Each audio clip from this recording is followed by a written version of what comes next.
بسم اللہ الرحمن الرحیم۔ شوہر کو یہ 5 جملے بولنے والی عورت سیدھا جنت میں جائے گی۔ نیک عورت اگر شادی شدہ ہے تو جنت میں اپنے جنتی شوہر کے ساتھ رہے گی اور شوہر کو ملنے والی حوروں کی سردار ہوگی، اور اللہ تعالیٰ اس عورت کو ان سب سے حسین و جمیل بنائیں گے، اور وہ میاں بیوی آپس میں ٹوٹ کر محبت کرنے والے ہوں گے۔ عورت جنت میں اس شوہر کے ساتھ رہے گی جس نے دنیا میں اس کے ساتھ اچھے اخلاق کا برتاؤ کیا ہو، اور وہ شوہر جس نے عورت پر ظلم کیا ہوگا، اس کو تنگ کیا ہوگا، وہ اس عورت سے محروم رہے گا۔ حضرت ام سلمہ رضی اللہ تعالی عنہا کی ایک روایت میں ہے کہ انہوں نے آپ صلی اللہ علیہ وآلہ وسلم سے پوچھا کہ کسی کے 2 شوہر ہوں تو وہ جنت میں کس کے ساتھ رہے گی؟ آپ صلی اللہ علیہ وآلہ وسلم نے فرمایا اسے اختیار دیا جائے گا، پس وہ اس شوہر کو اختیار کرے گی جس نے دنیا میں اس کے ساتھ اچھے اخلاق کا برتاؤ کیا ہو، اور وہی اس کا جنت میں شوہر ہوگا۔ اے ام سلمہ، اچھے اخلاق والے دنیا اور آخرت کی بھلائی لے گئے۔ حضرت امام باقر رضی اللہ تعالی عنہ کے بیٹے حضرت امام جعفر صادق رضی اللہ تعالی عنہ کے پاس چند عورتیں آئیں، آ کر کہنے لگی، اے نواسہ رسول صلی اللہ علیہ وسلم، کیا کوئی ایسا عمل بھی ہے جس کے کرنے سے مرتے وقت روح آسانی سے نکلے، روح نکلتے وقت تکلیف نہ ہو، خاتمہ ایمان پہ ہو، مرتے وقت کلمہ پڑھتی مرے، اندھیری کوٹھڑی روشن ہو جائے، قبر جنت کے باغوں میں سے باغ بن جائے؟ کوئی ایسا عمل بھی ہے؟ حضرت امام جعفر صادق رضی اللہ تعالی عنہ نے فرمایا، اے اسلام کی مقدس شہزادیوں، عورت کے منہ سے نکلے 5 جملے اللہ تعالیٰ کو بہت ہی زیادہ پسند ہے۔ عورت کی زبان سے نکلے 5 جملے اللہ تعالیٰ کو بہت ہی زیادہ محبوب ہیں، اور سنو، اللہ تعالیٰ کے پسندیدہ کام کرنے والی جو عورت ہوتی ہے وہ جب مرتی ہے تو قبر سے سیدھا جنت میں چلی جاتی ہے، بغیر حساب و کتاب کے جنت میں چلی جاتی ہے۔ جو عورت اللہ تعالیٰ کے پسندیدہ کام سر انجام دیتی۔ عورتوں نے پوچھا، اے نواسہ رسول صلی اللہ علیہ وسلم، بتائیے تو صحیح وہ 5 جملے ہیں کون کون سے؟ حضرت امام جعفر صادق رضی اللہ تعالی عنہ نے فرمایا، پہلا جملہ، بیوی کا شوہر کے سامنے حلال رزق طلب کرنے والا۔ جو جملہ ہے اللہ تعالیٰ کو بہت ہی زیادہ پسند ہے، حلال رزق طلب کرنے والی بیوی، حلال رزق مانگنے والا یہ جو جملہ ہے، جو بیوی اپنے شوہر کو کہتی ہے، میرے سرتاج، میرے گھر میں لے کے آنا تو حلال کا لقمہ لے کے آنا، میرے گھر میں لے کے آنا تو حلال کا رزق لے کے آنا، سنو، حرام رزق میں اپنی اولاد کو نہیں کھلاؤں گی، کیونکہ یہ جو حرام رزق ہے، حرام نوالا ہے، میری اولاد کی آنکھوں سے حیا چھین لے گا، شرم چھین لے گا، غیرت چھین لے گا۔ میں اپنی اولاد کو بے حیا نہیں بنانا چاہتی، میں اپنی اولاد کو بے غیرت نہیں بنانا چاہتی۔ میرے گھر میں اگر رزق لے کے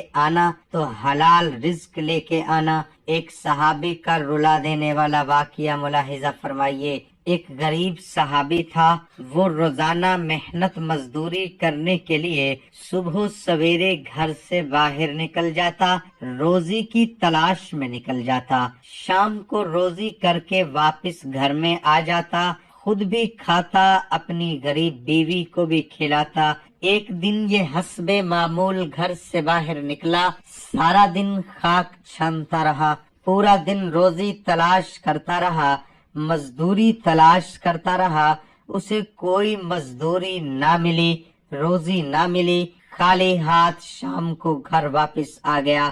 گھر میں کھانے کے لیے کچھ تھا ہی نہیں، خالی پیٹ شوہر اور بیوی سو گئے، بھوکے سو گئے، صحابہ اور صحابیہ بھوکے سو گئے۔